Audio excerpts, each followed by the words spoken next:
यशोमती मैया के नंद लाला। आ गए तुम दोनों? चलो आओ बैठ जाओ। जशोदा जी बता तो दो, सवेरे सवेरे क्यों बुलाया है हम सबको? रुको, इतनी शीघ्रता क्या है? पहले इन बालकों को कुछ खिलाने तो दो। अभी खेलने निकलेंगे ना, पूरी दोपहरी दिखाई ना देंगे।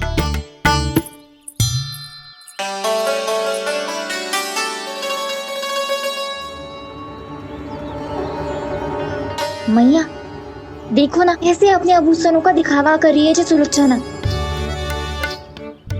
चिंता मत कर बहू, शीघ्र ही हम इससे अधिक आभूषण और इससे अधिक उत्तम वस्त्र पहन के घूमेंगे। ये देखो तुम दोनों के लिए क्या बनाओ है मैंने। पूरे गोकुल में प्रसिद्ध मेरे पेड़े। चलो लो। यशोदा, ये तो बहुत सारे हैं। हाँ जशोदा जी, इतने सारे तो मैं भी ना खा पाऊं। क्यों दृष्टि लगा रही हो सुलक्षणा? बढ़ती आयु के बालक हैं, खाने दो इन्हें। तुम सब कछु मत सुनना, जी भर के खाओ। लेगा ना?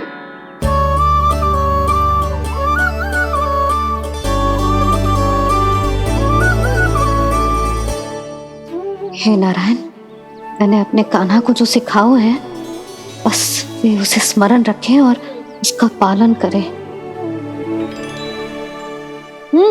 ले और ले। ले ले।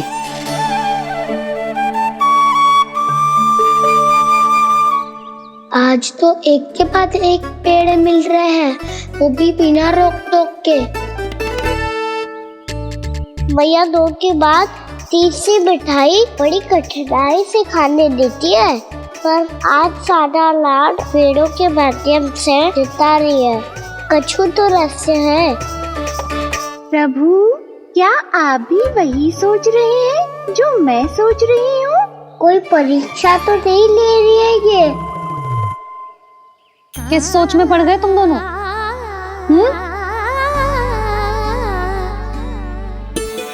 खाओ ना। जब तक पेट और मन दोनों ना भर जाए तब तक खाओ। बस यशोदा, इतना पर्याप्त है। अरे ना जिज्जी, घर के शुद्ध मावा और गुड़ के बने, कितना भी खा ले कोई हानि ना होगी। लो और लो।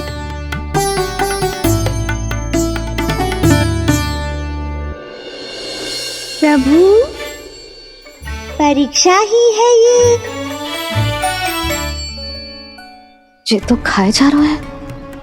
कहीं मेरी दी हुई सीख फूल तो ना खाओ, सारा खेल बिगड़ जाएगा।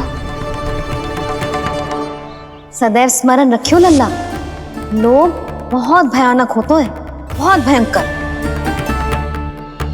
जो एक बार हमारे मन में प्रवेश करके हमें भीतर से ही जकड़ लेते हैं, इसके कारण हम अधिक से अधिक और अधिक से अधिक पाने की इच्छा करने लगते हैं। क्या हुआ कान्हा, रुक क्यों गए?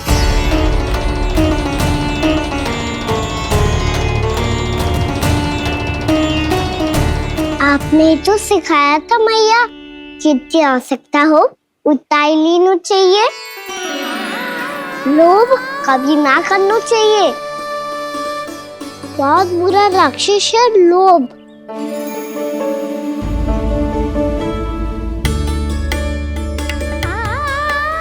बुरा और खाने में कोई बुराई ना है कान्हा, ले ले।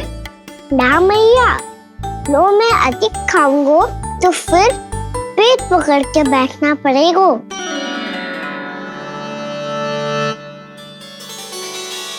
हाँ, मेरा भी पेट भर गया। कान्हा सही कह रहा है छोटी माँ, लोग बहुत भयानक राक्षस है। जो भी लोग के चक्कर में पड़ेगो वो बहुत बुरा फंसेगो। अच्छा जाओ, जाके खेलो तुम दोनों। मैया, ये पेड़ अपने सखाओं के लिए भी ले जाऊं मैं? हाँ लल्ला, ले जाओ अवश्य।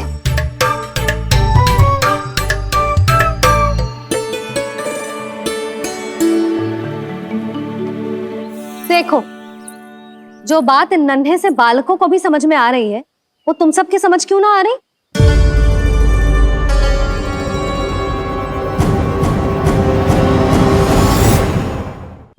क्या समझाना चाहती हो जशोदा जी? तनिक खुल के बोलो। जब बसंता खाने के बाद भी हलवा खाने का हट करतो है तो उसे मना क्यों करती है? इसीलिए ना, ताकि स्वाद के लोभ में उसका स्वास्थ्य ना बिगड़ जाए। और उज्जवल, जब भरी दोपहरी में बाहर खेलने का हट करतो है तो तू उसे मना क्यों करती है? इसीलिए ना कि खेल के लोभ में उसे लू ना लग जाए। हाँ, और पुराण पढ़ना तो अच्छी बात है ना। तो श्रीदामा जब रात में दीप के प्रकाश में पुराण की कथाएं पढ़ना चाहतो है तो क्यों मना करती है? उसे बता। ताकि कथाओं के लोभ में उसकी दृष्टि खराब ना हो जाए जीजी। तो इसका अर्थ तो यही है ना कि लोभ चाहे पेड़ों का हो, चाहे पुराण की कथाओं का हो, या फिर अधिक धन अर्जित करने का हो, लोभ सदैव हानिकारक ही होता है। जे बात तुम ही सब ना समझोगी तो अपने बालकों को कैसे समझाओगी? बोलो। हम सबकी मैया यहाँ क्यों आई है? डांट पड़ी क्या? चौरी विद्या प्रसारण टोली के बारे में सबको पता चल गो क्या? चिंता के चने चबाना छोड़ो और ये पेड़े खाओ। भीतर और भी गंभीर समस्या पे चर्चा चल रही है। कैसी समस्या? लोग की भयानक राक्षस की समस्या। व्यापारी जी, नंद जी ने कल सभा बुलाई थी और आज रानी यशोदा जी ने सारी स्त्रियों को अपने घर पे बुलाया है। तो आपको नहीं लगता कि हमें कुछ करना चाहिए? करना तो चाहिए गुप्तचर। सबसे पहले हमें हाट जाकर गोकुल वासियों की प्रतीक्षा करनी चाहिए। सूर्यास्त से पहले वो सारे मूर्ख वहां आने वाले हैं, मेरे सामने नारायण के नाम का प्रण लेने। उन्हें चाहे कोई भी कितना भी समझा ले बुझा ले, उससे कोई अंतर नहीं पड़ेगा गुप्तचर। हमारा वास्तविक धन क्या है? दूध, घी, दही, माखन, यही ना?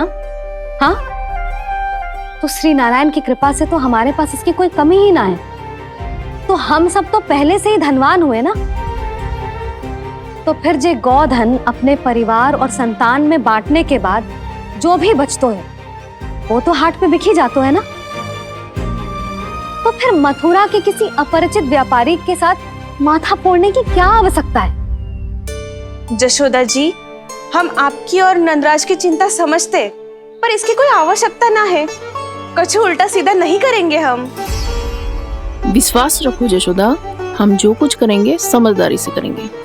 लोभ में आके कोई निर्णय नहीं लेंगे हम लोग, है ना? हाँ।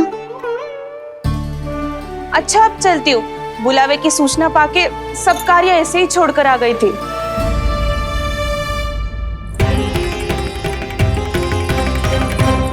अब किसको घेलियो? लोभ के भयानक राक्षस ने। ये तो तभी पता चलेगा जब वो सब बाहर आएंगी।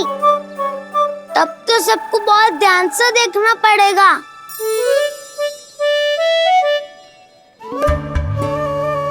देखना तो पड़ेगा दाऊ, तभी तो पता चलेगा माखन चुराने किसके यहाँ जाना है। नाना,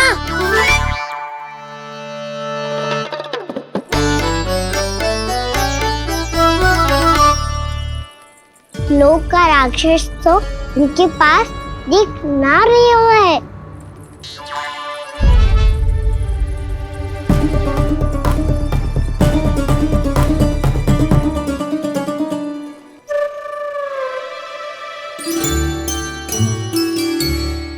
नारायण का बहुत बहुत धन्यवाद। कान्हा, मेरी मैया को घेर रहे है क्या उस राक्षस ने? यशोदा भाभी और नंद भैया कितने चिंतित थे ना। पक्का कछु ना कछु कारण तो अवश्य होगा। हाँ, मुझे भी सच लग रहा है कि धनवान बनने के चक्कर में मैं तनिक ज्यादा ही लोभ में पड़ गई थी। नहीं, बस गए। और मेरी मैया दादी, उनका क्या गाना? बहू, सुलक्षणा की जैसे ढेर सारा धन कमाने के चक्कर में लोभ में तो ना आ रहे ना हम। हे नारायण, बहुत कृपा है आपकी। लगता है लोभ का राक्षस किसी को अपनी चपेट में नहीं ले पाया। लेता भी कैसे था? मेरी मैया ने जो समझायो है। क्या लगता है यशोदा, इन्हें समझ आया होगा? आशा तो यही है, और अब भी ना समझी तो फिर तो नारायण भी ना समझा सकते। सुनो, दोपहरी में हम सब मिलेंगे। दोपहरी में? तो क्या तू तब निश्चित करेगो कि आज किसके यहाँ जाना है माखन? आज कोई माखन चोरी नहीं होगी। क्षमा करना राव, भैया के का समझाने के बाद भी जिसके समझ में कछु ना आई होगी उसके घर चोरी तो करनी पड़ेगी आज।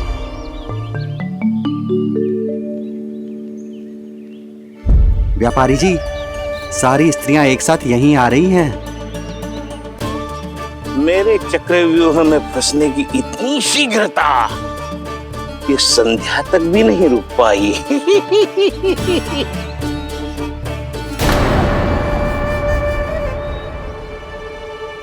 पर ये आपके तरफ ध्यान क्यों नहीं दे रही हैं?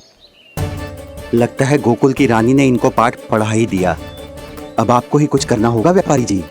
करूंगा, अपनी चाल सबसे अंत में चलूंगा, किंतु अभी उनके लिए एक घोषणा ही पर्याप्त होगी।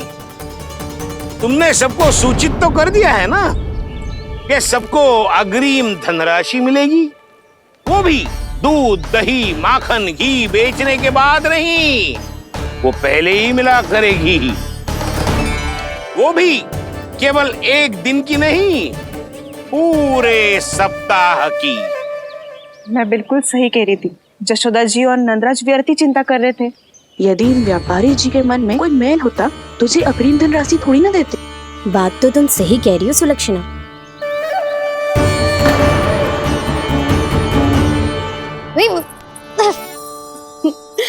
कितनी शरारत करते हो तू? काजल लगाने दे मुझे। भैया पहले मुकुट लगाओ ना।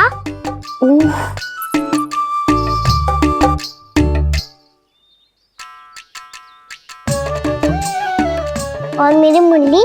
हाँ हाँ रुक जा, ये ले, बस होगा प्रसन्न। भैया मैं ना चाहता मैं ऐसे फिर से भूल जाऊं, नहीं तो कड़ी धूप में इसे लेने वापस लौटना पड़ता है।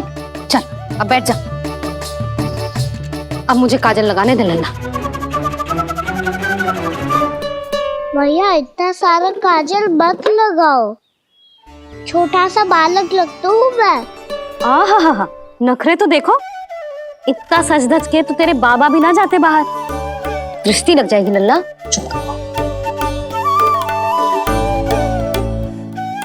उनको तो आ सकता ही ना है भैया, वो तो गोकुल के राजा है। वैसे भी मुझे भी कम मत समझो, मैं भी राजा हूँ अपनी टोली का। कौन सी टोली? अपनी। ये क्या कर रहे हैं प्रभु? बता, कौन सी टोली? बालकों की टोली मैया, मारी खीर वाली टोली का।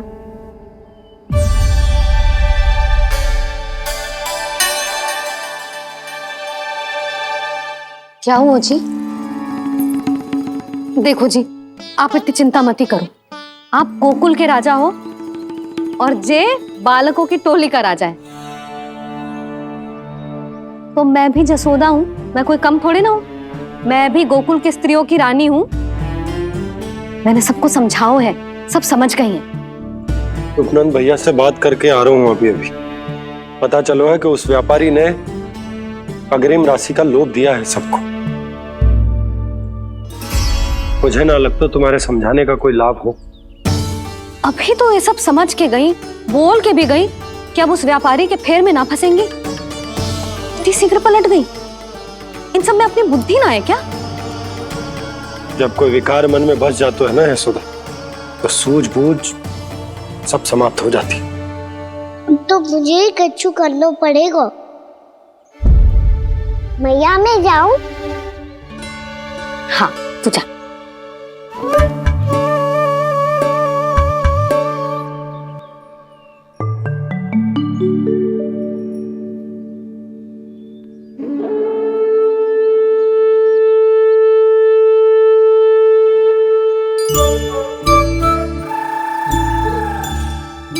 बहुत बड़ी समस्या हो गई है सखाओ।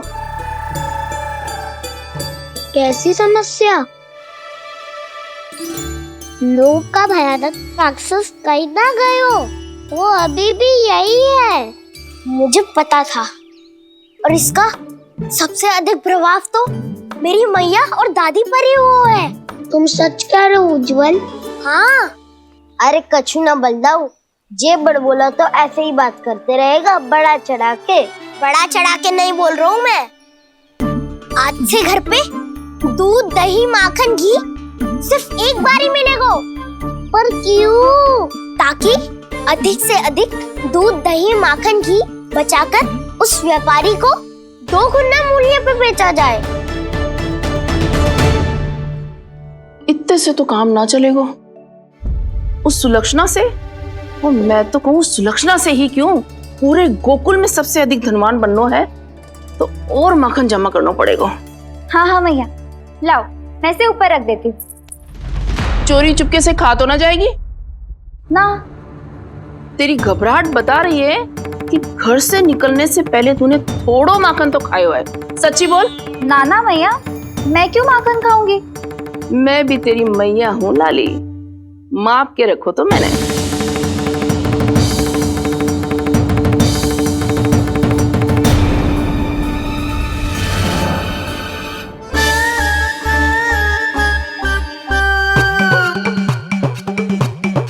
हाय रे, तूने तो सच्ची में माखन खायो है। तनिक भी लज्जा ना आई तुझे? असत्य बोलने से पाप लगता है मैया, और जितनी बार आप माखन नाप रही है उतनी बार डंडी पे लगा माखन आप स्वयं चाट रही है, और दोष मुझ पे दे रही है। वो तो बस मैं इसलिए चाट रही थी कहीं व्यर्थ ना जाए। और तेरी जीभ है कि तीखी मिर्ची। एक तो मैया से बहस करती है और चोरी चुपके स्वयं खा के मैया पे दोष भी धरती है। हे नारायण, कैसी बहू दी है मुझे। जा, दूर हो जा मेरे कक्ष से, और माखन के तो आसपास भी दिखने की आवश्यकता ना है। इस चटोरी को तो कोई भरोसा ना है। माखन को तो सुरक्षित स्थान पर रखना पड़ेगा।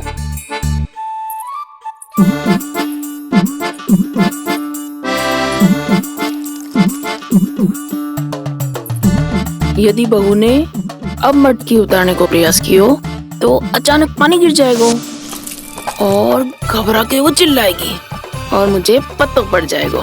मैया,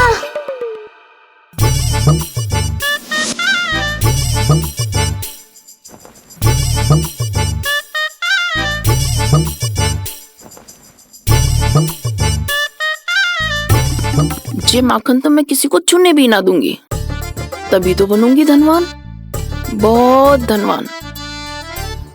मैया माखन बेचने कहीं अकेली ना निकल जाए। ये तो पता भी ना चलने देगी कि कितना धन मिलो है।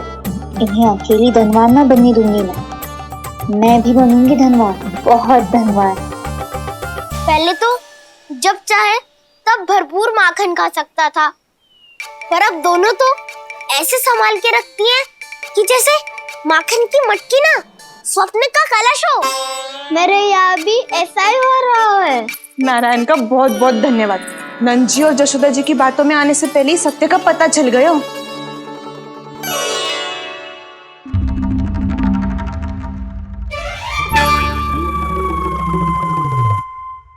ये इतना सारा माखन? दृष्टि मत लगा। पेट पे पट्टी बांध के रात रात भर भूखा रह के बड़ी कठिनाई से माखन इकट्ठा किया है जे।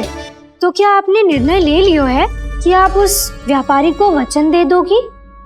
अरे जब द्वार पे साक्षात लक्ष्मी जी हो तो द्वार बंद ना करते बावी। तू अभी छोटी है, मैं तो कहती हूँ तू भी अपने भविष्य के बारे में अभी से सोचना आरंभ कर दे। कटौती तो मेरे घर पे भी आरंभ हो गई है काना।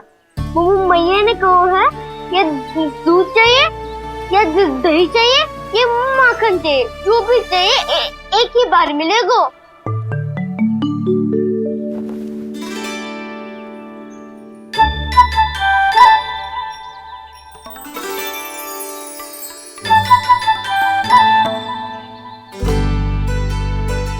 तब हमारी टोली को ही कुछ करना पड़ेगा। तुम सबको तुम्हारा अधिकार मिले, ये हमारा कर्तव्य है।